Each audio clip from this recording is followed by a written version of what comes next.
Hello YouTube, this is Zephyr-Storm, and this is episode number 2 of Star Wars Galaxies Let's Play.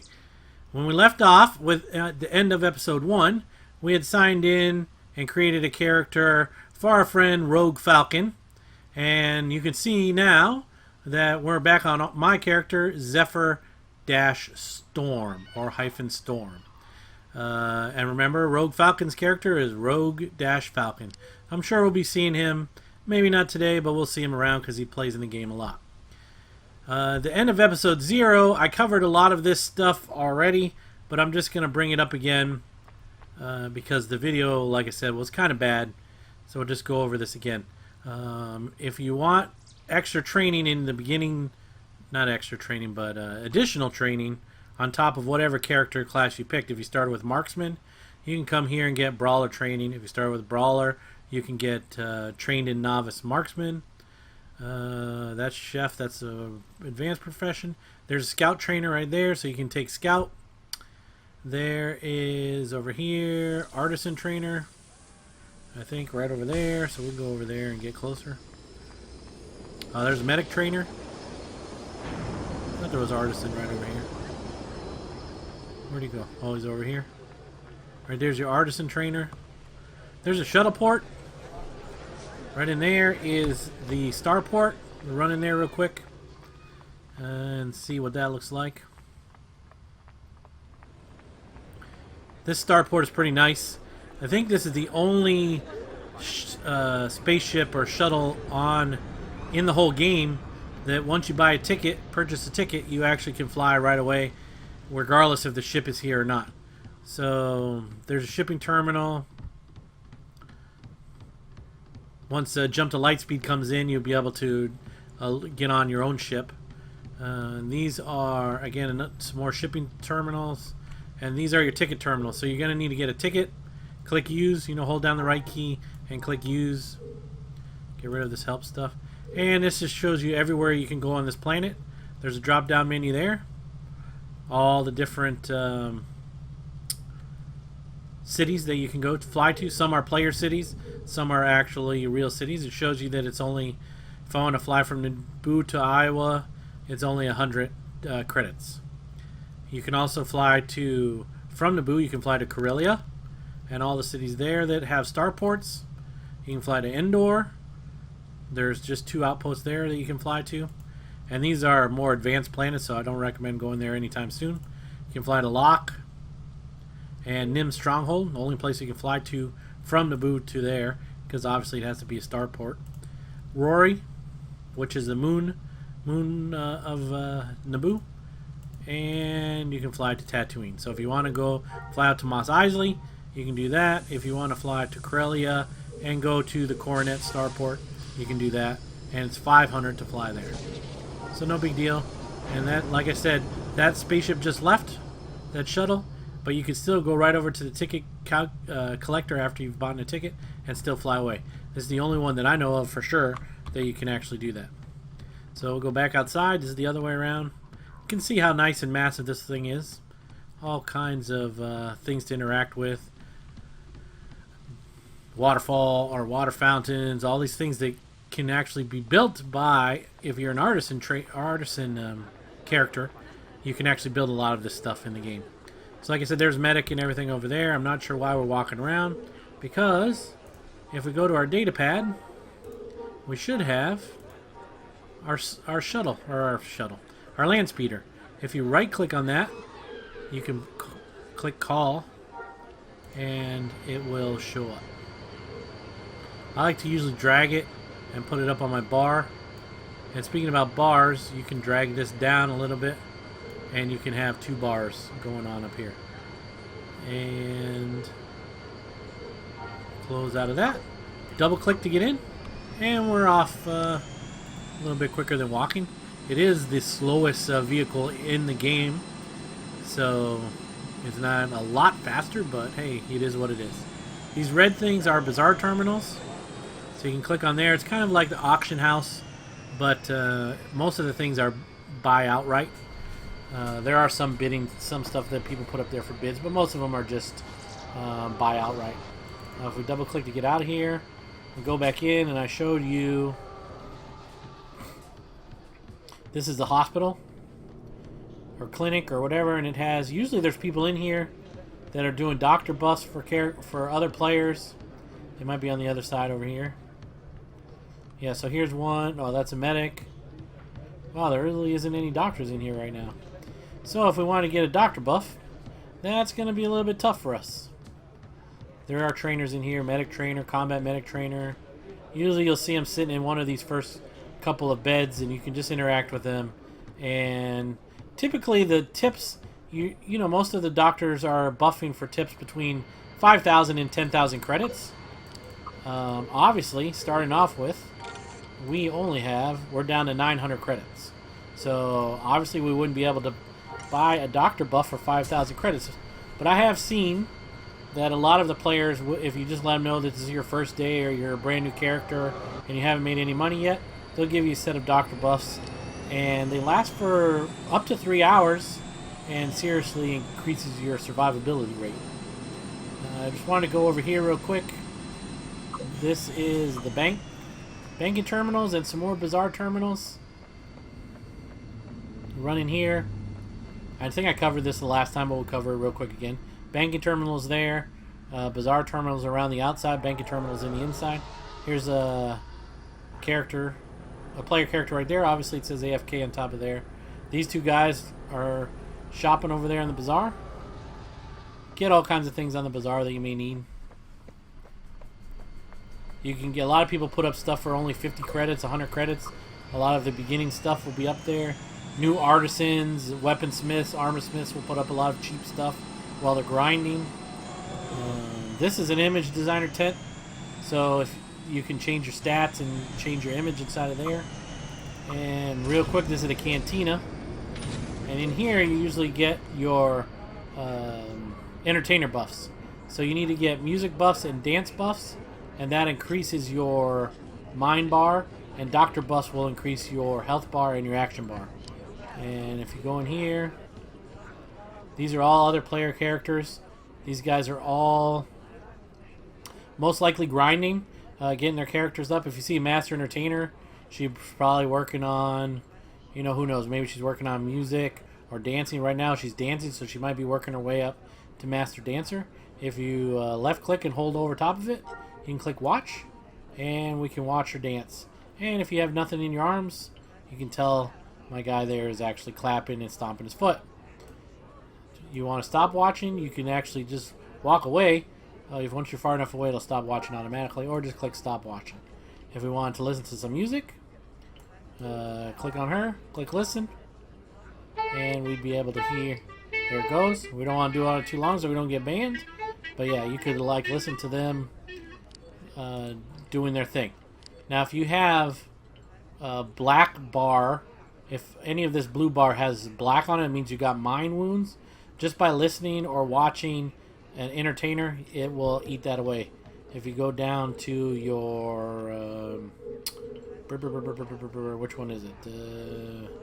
Abilities. Oh, this one. Your character sheet. It would show on here if you have wounds. So you just have in this area. The blue one, the mind ones, are cured by, like I said, entertainers. The red and green would be cured by medics or doctors.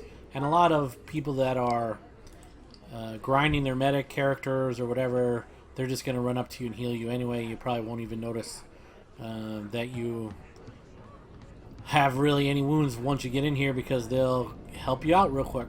So that's all there is in there. Pretty good. Now to start, we're going to go out and see if we can kill some stuff for the first time. So I'm going to fly over to where the mission terminals is. Mission terminals are. That would be some better English there. And see what kind of missions we can get as a lowly beginning. I guess we're a brawler. We're a brawler character. So I'm going to start with, here are your terminals. So you can do explorer missions. You can do artisan missions if you're an artisan. You can't see that very well. And the mission terminal over here is kind of what we want. If we click our skill sheet, which is K, I think. It'll show you where, oops, again, click K, and obviously we started off as Brawler, and I also took Marksman and Medic. So to get knobs, what we're really going to do for this guy is I think I'm going to bring him up to Swordsman chain. So you can see Swordsman is actually two-handed swords. Fencer is one-handed sword, a lot like, also like lightsabers. Two-handed lightsabers, you would go up this row. And pikemen are like your big, long, I don't know what they would be equivalent to, like maybe two-handed battle axe, or I'm not even really sure. But anyway, we're going to go up the Swordsman chain. Again, chain is not a train. And so we'll go over here, hold over it, it'll show you the missions. What you like to do, or what you should probably do, is get missions that are towards the direction of another city. So if you click V, that's your planetary map. And right now we are in Theed right here. So the closest place for us to get to would be FTC headquarters. So if that's obviously, it's south of us and a little bit to the west. So if you get missions that are south or southwest, that'll bring us close to there. And then we can get missions there and come back in the northeast direction back towards Theed, and that way you just run missions back and forth and you collect the payment. So here's two for the southwest right here. So one is going to pay us 1900 and one is going to pay us 1503. If you double click on it, it'll show you what it's about. This is an Iokopi layer. So those are like little kind of like deer or zebra, maybe a little bit like zebra. So we want to accept that. We'll just click accept, and it says are you sure? And you're allowed to have 2 missions at a time. So if we double click this one, this is spine flap. They're like big giant butterflies. To me, that's a little bit boring. It's going to be hard to really see how things go. So click mission, no, not mission details. If you click refresh, it'll bring up the next set. And again, just look for something southwest. This one is tuba layers. These are like giant frog looking things, but what the heck, we'll take that. So now we have 2 missions. If you go into your data pad, which is P by default, it shows that we have 2 missions. Only one is activated, so we should be able to activate both. Oh, we can only activate one at a time. That doesn't really make a lot of sense. Not sure why that's doing that, but anyway, you should be able to have both of them up there at the same time. I'm going to go into settings. No, not settings. I think, what do I want to place up over here? Character sheet, maybe? Where's that? I never remember where any of these things are. Community, character sheet. Is there something in here? Personal. These are all the badges you can get. Factions. Nothing in there. Where was that? Oh, maybe in skills. So show experience meter.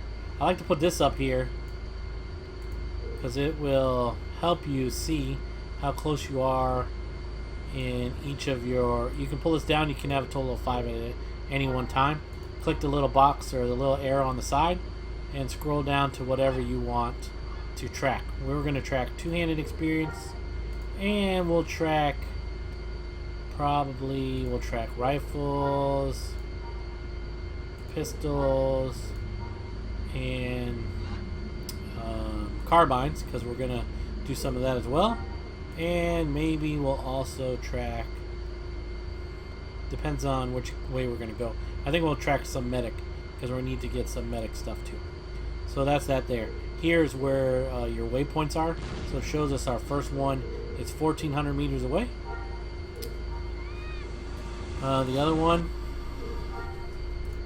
if we activate that one, it shows that's also 1,400 meters away. So we'll start with this one. Get back in our guy here, our land speeder, and travel off to our mission. And I think I will stop the video here. And we'll start episode 2. Oh no, this is episode 2. We'll start episode 3 when we come back. So that way you don't have to really watch me flying out here all the time. If you click on M, I thought that would be important to show you. This is the map of, you know, the area that you're in. And if you can see these little triangles on your screen, the blue ones are other players. White ones are like pets or the mounts that they're on, land speeders, speeder bikes. And then the yellow ones are your things that you can attack, like your whatever you want to call them, creatures and stuff, or people. They could be people or creatures. Yellow means they're not going to attack you if you get close to them until you start to attack them. Now red triangles mean that they're aggressive, and if you fly close enough or walk close enough, they will attack you first. And if they're a lot stronger than you are, they'll kill you off pretty quick. So anyway, this is Zephyr-Storm, and this has been a Zephyr-Storm production. And until next time, make sure that you like, follow, and subscribe to... Where's my thing here? It's missing. La la la. Quick, don't go anywhere. Don't go anywhere. Here it is. Here you go. Subscribe to my Twitch channel. I'll be streaming on Twitch, I don't know, Friday nights and Saturdays, Star Wars Galaxies. So you can actually watch live gameplay of me going through and getting Zephyr-Storm leveled up. So you can follow me on Twitch at twitch.tv Zephyr-Storm, Facebook at facebook.com/Zephyr-Storm, and at Twitter at Zephyr-Storm. All of these, the S's are actually 5s, so it's Zephyr-5-Torm, so Zephyr-Storm with a 5. Zephyr-Storm Productions. Until next time, I'll see you.